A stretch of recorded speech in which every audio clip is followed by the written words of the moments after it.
जय हिंद जय भारत। सभी साथियों का स्वागत है आपके आर के अकेडमी 24 चैनल में।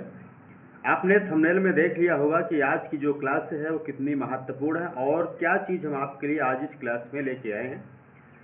तो ये जो आज की क्लास है ये आपके समाज से संबंधित है, जो हमारी हिंदी व्याकरण से संबंधित है, और ऐसे ट्रिक के साथ ये क्लास आपकी होने वाली है जो कि आपको इस क्लास के बाद दूसरी क्लास आपको नहीं देखना पड़ेगा, यानी कोई दूसरा वीडियो किसी चैनल पे जाकर नहीं देखना पड़ेगा कि समाज होता क्या है और समाज जानने की ट्रिक क्या होती है। सारा कुछ आज हम इस वीडियो के माध्यम से आपको बताने वाले हैं। तो इस वीडियो के लास्ट तक बने रहिएगा और आपको पूर्ण जानकारी इस वीडियो के माध्यम से मिलने वाली है। और मैं यही कहूँगा कि अगर आप वीडियो पे पहली बार आए हैं तो वीडियो को लाइक शेयर कर दीजिए और चैनल को सब्सक्राइब कर दीजिए, साथ में बेल आइकन को प्रेस कर लीजिए जिससे कि हमारा कोई भी वीडियो आप तक जरूर पहुँचे। लेकिन ये क्लास आपको लास्ट तक देखने के बाद पता चलेगा कि यार सर ये क्लास अभी तक थी कहाँ, और ये वीडियो आपको पहले बनाना चाहिए था। आपके मन में ये सवाल जरूर आएगा। तो ये जो क्लास है बहुत ही महत्वपूर्ण, वेरी वेरी इंपॉर्टेंट, सभी प्रतियोगी परीक्षाओं में ये आपके काम आने वाले क्लास है, ठीक है। क्योंकि जहाँ पे समाज से संबंधित कोई प्रश्न आएगा यहाँ से आपको तुरंत ट्रिक बाय ट्रिक आपको एक पॉइंट समझने में देरी नहीं लगेगी, तुरंत आपके समझ में आ जाएगा और आपको पता चलेगा कि समाज होता क्या है, समाज विग्रह क्या होता है। ये सारा कुछ आपको इस क्लास के माध्यम से मिलने वाला है। तो चलिए स्टार्ट करते हैं वीडियो को और देखते हैं कि आज की जो क्लास में है आपको क्या मिलने वाला है, ठीक है।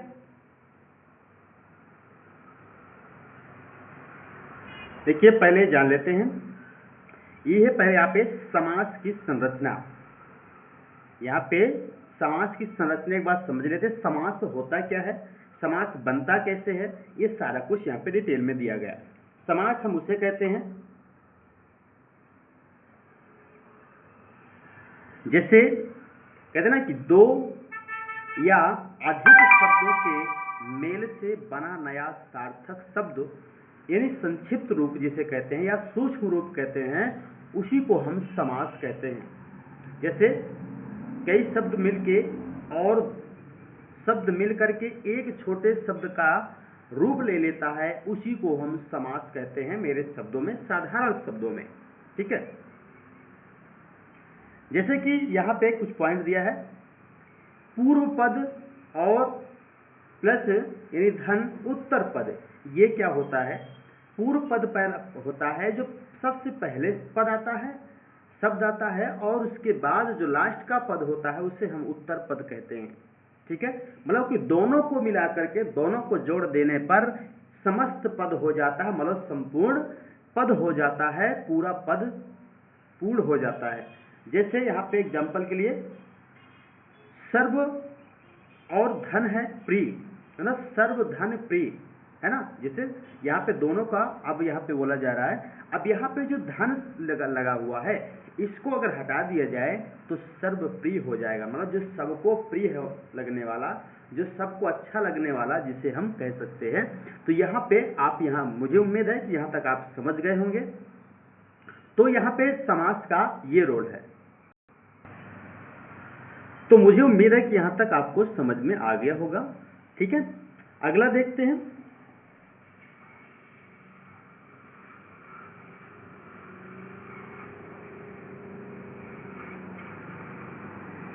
यहाँ पे दिया है समास पहचानने का मूल आधार, यानी हम समास को पहचाने कैसे, ये यहाँ पे बहुत बड़ा अहम सवाल है।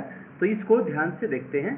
ये प्रधान पद, ये प्रधान पद क्या होता है ये जान लेते हैं, ठीक है। प्रधान पद है, जैसे पहला पद क्या होता है, प्रधान पद कहलाता है, यानी श्रेष्ठ पद कहलाता है। और वहाँ पे जिसका प्रधान पद पहला प्रधान पद होता है उसको क्या कहते हैं, हम अव्ययी भाव समास कहते हैं। क्या है, अव्ययी भाव समास कहते हैं। दूसरा है हमारा दूसरा पद प्रधान और उत्तर पद दोनों होते हैं, तो वहाँ पर जैसे तत्पुरुष, कर्मधारय, दिगु ये होते हैं। तीसरे में है दोनों पद प्रधान होते हैं, मतलब कि दोनों श्रेष्ठ पद होते हैं, दोनों ही पद क्या होते हैं, प्रधान पद होते हैं। उत्तर पद हो या पूर्व पद हो वो दोनों में प्रधानता होती है, जिसे हम द्वंद्व समास कहते हैं। ठीक है, जहां तक समझ में आ गया होगा।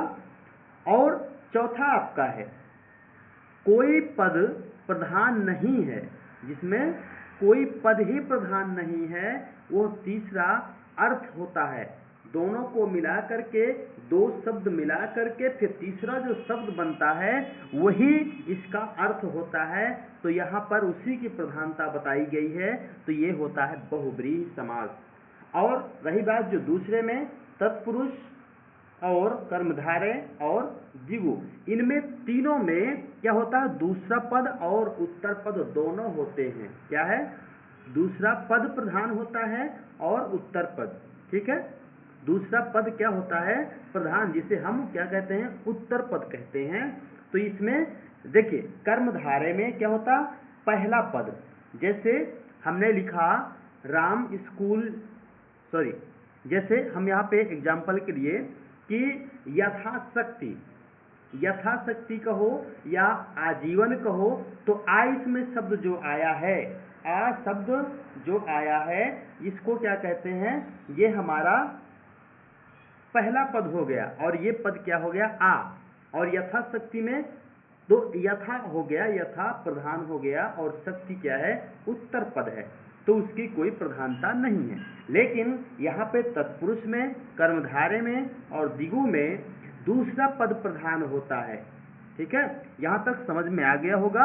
आगे चलते हैं अगला स्टेप में। ये रहा आपका अगला स्टेप। अव्ययी भाव समास क्या होता है, यहीं से जान लेते हैं। ठीक है, एक एक स्टेप में एक एक समास को समझेंगे। तो अव्ययी भाव समास होता है जिसका, देखिए, जिसका पहला पद यानी पूर्व पद जिसे कहते हैं, वो क्या होता है, प्रधान होता है। यहाँ पे हम अव्यय होता है, या जिसे हम कहते हैं टिक के साथ एक समझ लेते हैं। अव्यय क्या होता है, शब्द के शुरू में अक्सर जब ऐसा कोई शब्द आता है, यथा, आ, प्रति, हर, भर, अनु और नि लगा होता है, ये ध्यान रहे। अगर ये शब्द लगे होते हैं तो आपको यह जानकारी होनी चाहिए कि यह, देखिए, यथा हो गया, आ हो गया, जैसे आजीवन हो गया, प्रति उत्तर हो गया, हर हो गया और भर हो गया, अनु और नि, इनमें से कोई शब्द अगर पहला पद होता है तो वहां पे आपका ये अव्यय होता है, यही अव्ययी भाव समास होता है। ये विशेष ट्रिक, अगर आपको ये पॉइंट आपको याद रखना पड़ेगा, आप तुरंत समझ जाएंगे कि ये कौन सा समास है। अगर इनके बाद अगर कोई शब्द आता है तो वहां पे अव्ययी भाव समास नहीं होगा। जैसे यथा, यथा और शक्ति, यहाँ पे 3 पॉइंट दिए गए हैं। यथा को श्रेष्ठ किया गया है जहां तक कि पूर्व पद है, जो कि यहाँ पे प्रधान पद कहलाता है।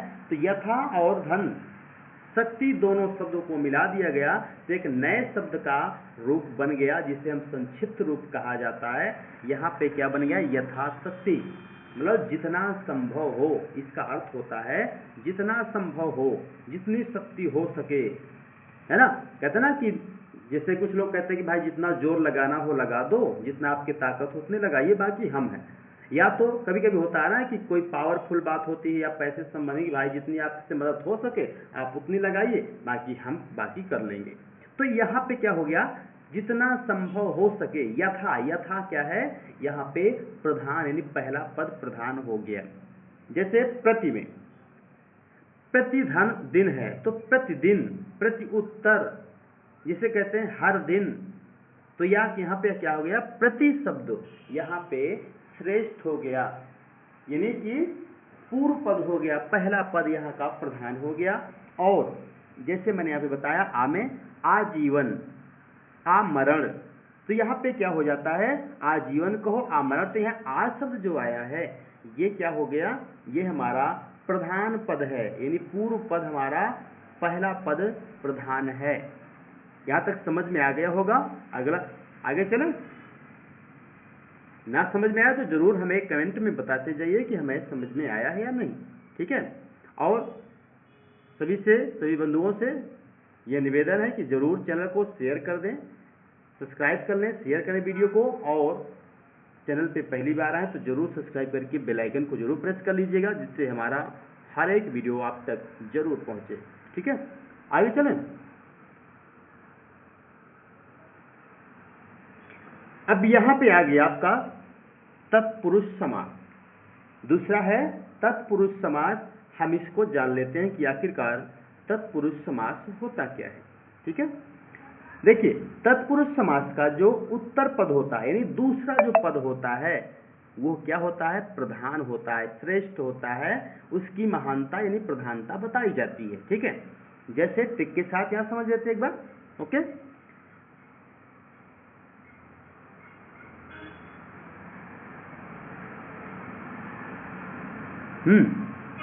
देखिए यानी विग्रह करने पर बीच में कारक चिन्ह होता है। जैसे मान लीजिए कोई चिन्ह, या तो जैसे ऐसे कोई लाइन लगा दी जाती है, या तो कोई ऐसा कारक शब्द होता है, या का के की ऐसा आ गया। ठीक है, जो आपस में दोनों को जोड़ता है या अलग करता है। ठीक है, समझ लीजिए कारक चिन्ह होता है, जैसे का, जैसे को से, के लिए, में पर। ठीक है, आते हैं जो समस्त पद में छुपा यानी लोप होता है। इनका क्या हो जाता है? ये लोप हो जाता है या लोप रहता है। जब कोई एक संपूर्ण जो जिसमें समास पद बन जाता है, दोनों उत्तर और पूर्व पद को मिला करके जब एक कोई नया शब्द बनता है, तो यहाँ पे ये क्या होते हैं? ये लुप्त हो जाते हैं, छुप जाते हैं। तो इसी को हम क्या कहते हैं? तत्पुरुष समास कहा जाता है। जैसे यहाँ पे जान लेते हैं, जैसे यश को प्राप्त। ठीक है, यहाँ पे देख लीजिए 2 पॉइंट मैंने यहाँ लिखा है, 2 पॉइंट हमने लिया है अपने इस वीडियो के माध्यम से, ताकि आपकी समझ में आ जाए। जैसे यश को प्राप्त, अब यहाँ पे जो को आया है, ये को आपका यहाँ पे लुप्त हो जाएगा। यश प्राप्त को क्या हो गया? लुप्त हो गया, छुप गया। तो यहाँ पर क्या हो गई? इसकी प्रधानता क्या हो गई? प्रधानता हमारे दूसरे यानी उत्तर पद की है। यश को प्राप्त होना यानी प्राप्त हुआ, ये हमारा क्या है? प्रधान पद। इसलिए इसका जो शब्द बनता है यश प्राप्त। दूसरा है तुलसी द्वारा कृत। क्या है? तुलसी द्वारा कृत। अब यहाँ पे जो द्वारा शब्द आया है, ये आपका लुप्त हो जाएगा, और यहाँ पे आ गया लुप्त होने के बाद तुलसीकृत। क्या है? तुलसीकृत। तो हमारा यहाँ पे क्या हुआ? यहाँ पे प्रधान जो पद है या प्रधान जो शब्द आया है, वो हमारा है दूसरा पद, जिसे हम कृत कहते हैं। ठीक है, यहाँ तक समझ में आ गया होगा। आगे चले। जो बंधु हमारे चैनल पे पहली बार है, चैनल को जरूर सब्सक्राइब कर लेंगे, बेल आइकन को प्रेस कर लेंगे, और वीडियो को ज़्यादा से ज़्यादा शेयर करें। और अगर जहाँ पे समझ में नहीं आता, जरूर हमें कमेंट सेक्शन के माध्यम से जरूर बताने की कोशिश करें। ठीक है, आगे चलें।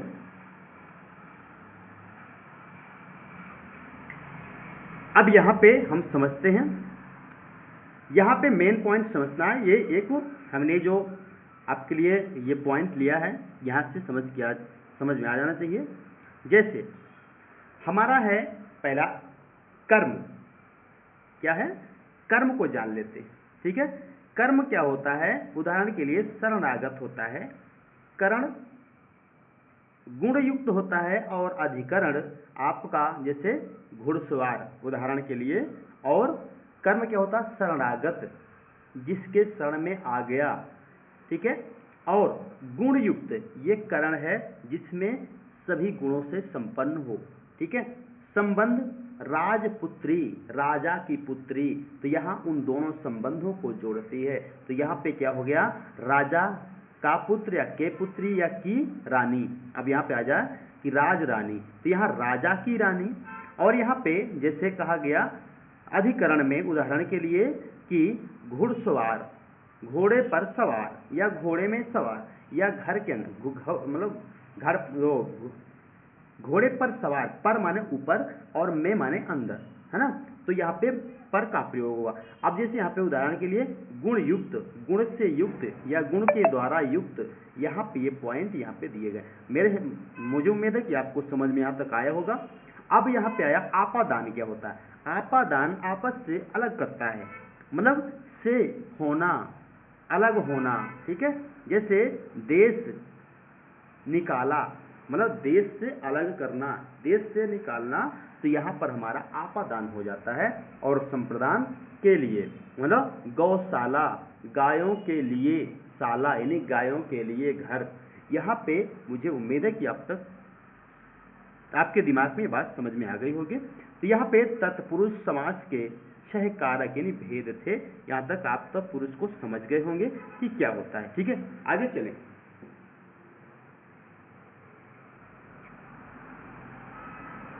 अब यहाँ पे आपका आ गया कर्मधारय समास। यहाँ पर आपका कर्मधारय समास है, यहाँ आपको समझना पड़ेगा। ठीक है,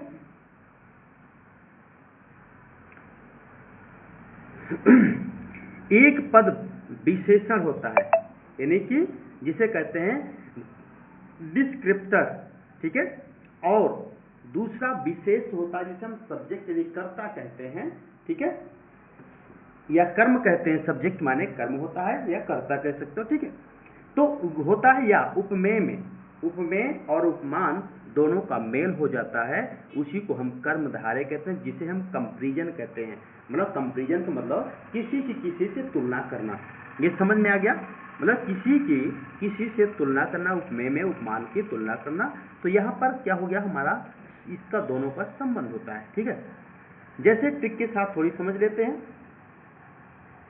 विग्रह करने पर बीच में है जो या के समान आता है, जैसे कहते हैं कि ऐसा है या उसके जैसा है या उसके समान है, तो यहाँ पर ये ट्रिक है। अगर ऐसा आता है तो आपको जरूर समझ जाना चाहिए कि यहाँ हमारा कर्मधारय समास है। जैसे एग्जाम्पल के लिए है कि नील क्या है, नील धन कंठ, नीलकंठ। तो यहाँ पर नील जो है ये विशेषण है आपका, और जो कंठ है, जिसका कंठ है वो विशेष है। क्या है, वो विशेष है नीलकंठ। क्या है, नीलकंठ, जिसका नीला है कंठ। यहाँ तक समझ में आया होगा, जिसका नीला है जो कंठ वो नीलकंठ है। तो नील यहाँ पे विशेषण है और कंठ आपका विशेष है। यहाँ तक समझ में आया। दूसरा एग्जाम्पल है कमल, कमल धन नयन, मतलब कमल नयन। कमल और नयन का दोनों का मेल होने से कमल नयन, मतलब कमल जैसे नयन वाला यानी के समान। जैसे उपमेय में यानी उपमान का और उपमेय में क्या हुआ, तुलना की गई, कंपैरिजन किया गया। जैसे कमल के समान नयन, जैसे कमल जैसे नयन। तो यहाँ पे हमारा क्या हो गया, हमारा कर्मधारय समास हो गया। यहाँ तक आपकी समझ में आ गया होगा, मुझे उम्मीद है। आगे चलते हैं। सभी कमेंट करते जाइए और जरूर चैनल को सब्सक्राइब कर लीजिए, जो पहली बार हमारे चैनल पे भी आ रहे हैं। ठीक है, और ये जरूर आपको जानकारी होनी चाहिए कि अगर ये क्लास आपके लिए महत्वपूर्ण है तो आपका कर्तव्य बनता है कि जरूर हमें चैनल को सब्सक्राइब करना चाहिए। और साथ में अगर ये आपके लिए नॉलेजफुल अगर क्लास हो, अगर आपके समझ में आता है कि हमारे लिए बहुत ही महत्वपूर्ण क्लास है, तो जरूर वीडियो को शेयर करिए, सब्सक्राइब करिए। ठीक है, यही आप लोगों से उम्मीद होती है।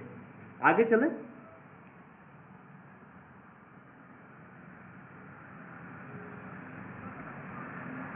अब यहाँ पे आपका आ गया चौथा, जिसे हम द्विगु समास कहते हैं। अब द्विगु समास क्या होता है इसको जान लेते हैं। ठीक है, द्विगु समास में क्या होता है कि पहला पद हमेशा संख्यावाची होता है, संख्या युक्त होता है, जिसमें संख्या का बोध होता है, उसी को हम द्विगु समास कहते हैं। क्या कहते हैं, द्विगु समास कहते हैं। जहां पे सबसे पहले संख्या का बोध हो उसे हम द्विगु समास कहते हैं। जैसे ट्रिक के साथ समझ लेते हैं। ठीक है, यह किसी समूह या यह किसी समूह यानी ग्रुप या समाहार का बोध कराता है। मतलब दोनों का मेल करा करके दोनों का क्या होता है, समाहार होता है, दोनों को एक दूसरे में समाहित करता है, इसी को हम द्विगु समास कहते हैं। समझ में आ रहा है? अगर समझ में आ रहा है तो जरूर कमेंट करके बताते रहिए कि हमारे समझ में आता है, जिससे मेरा मनोबल आप लोगों को बताने के लिए, डिफाइन करने के लिए और बढ़े। ठीक है, और क्या है, अब जैसे यहां पे जान लेते हैं।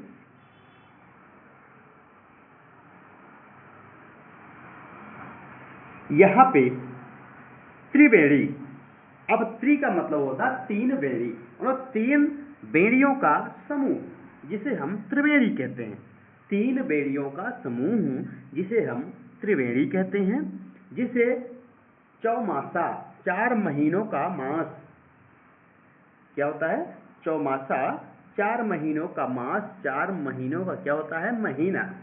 अब ये दोनों आपस में क्या है? समाहार हैं, आपस में मिले हुए हैं।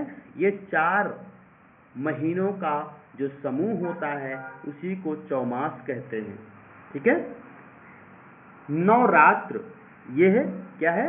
नवरात्र, 9 रातों का समूह। जब नवरात्रि आती है वहाँ नवरात्रों को विशेष महत्व दिया जाता है, तो वहाँ पर क्या संख्यावाची शब्द आया है? नवरात्रों का समूह, वो नवरात्र हो गया। यहीं पे आपको पता चलता है कि हमारा यहाँ पे कौन सा समास है। तो यहाँ पे आपका द्विगु समास होता है। ये आप समझ गए होंगे। अगर आपको समझ में आया जरूर कमेंट करके जरूर बताएं कि ये क्लास आपको कितना महत्वपूर्ण है। और अगर ये आपके यार दोस्त अगर फ्रेंड हो तो जरूर इस वीडियो को, इस क्लास को जरूर शेयर करें। ठीक है, आगे चलते हैं।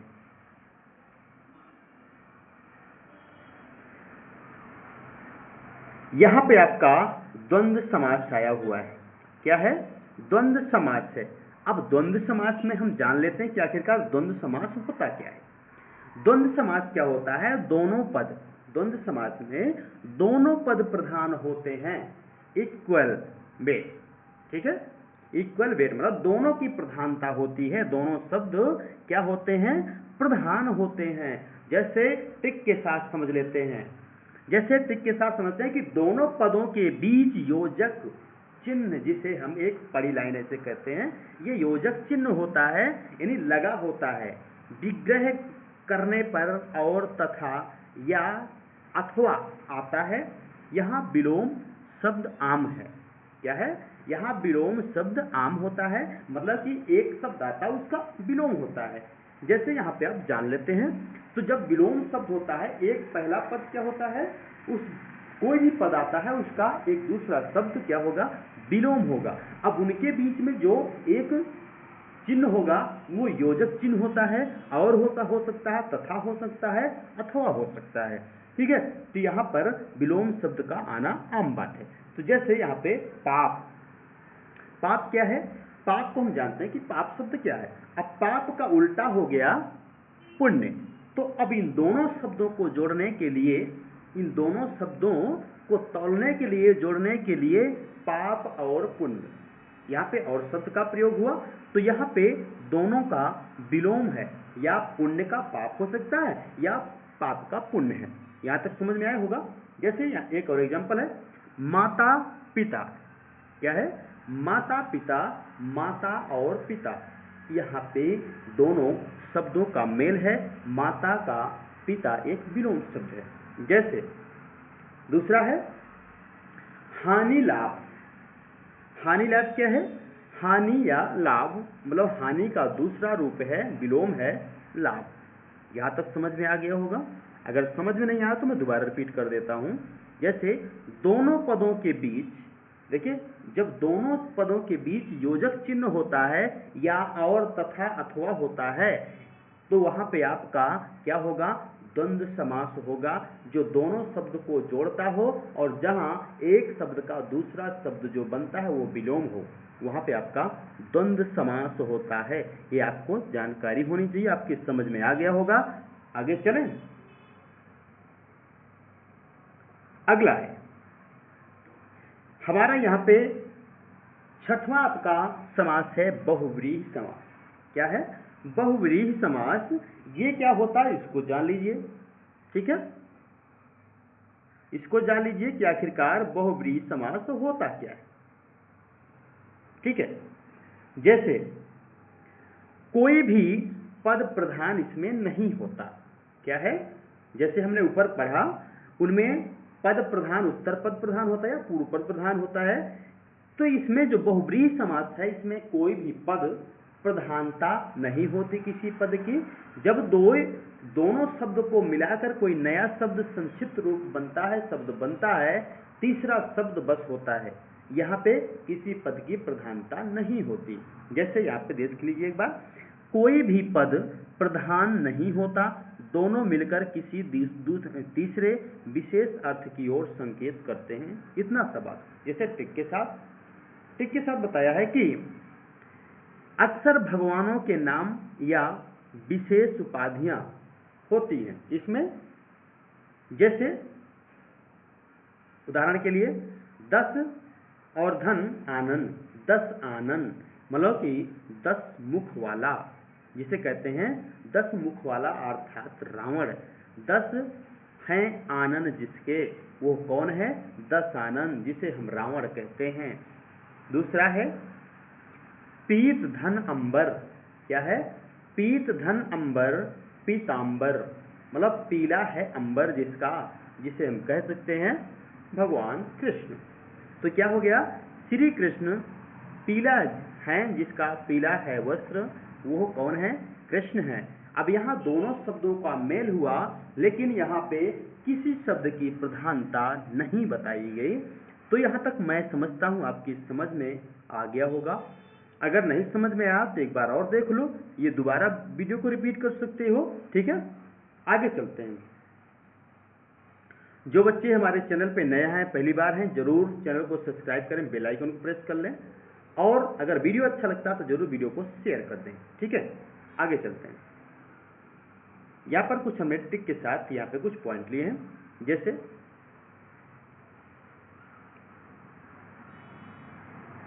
कर्मधारय, कर्मधारय का विग्रह क्या होता है? नीला है जो कंठ। अब यहाँ पे नीला है जो कंठ, अब यहाँ पे ये विग्रह किया हुआ शब्द है। अब यहाँ पे इसका उल्टा हो जाएगा नीलकंठ। क्या है? नीला है जिसका कंठ, ये विग्रह शब्द है, और ये आपका समास शब्द है। समास का जो इस शब्द का जो विग्रह किया गया है वो क्या है? समास है। ठीक है, यानी हम उसका विग्रह किया हुआ, हम जैसे कहते हैं ना समास विग्रह क्या होता है। अब यहाँ पे बहुब्रीहि में नीला है कंठ जिसका अर्थात शिव, यहाँ भी इसका ये विग्रह किया हुआ है, ये बहुब्रीहि है। अगला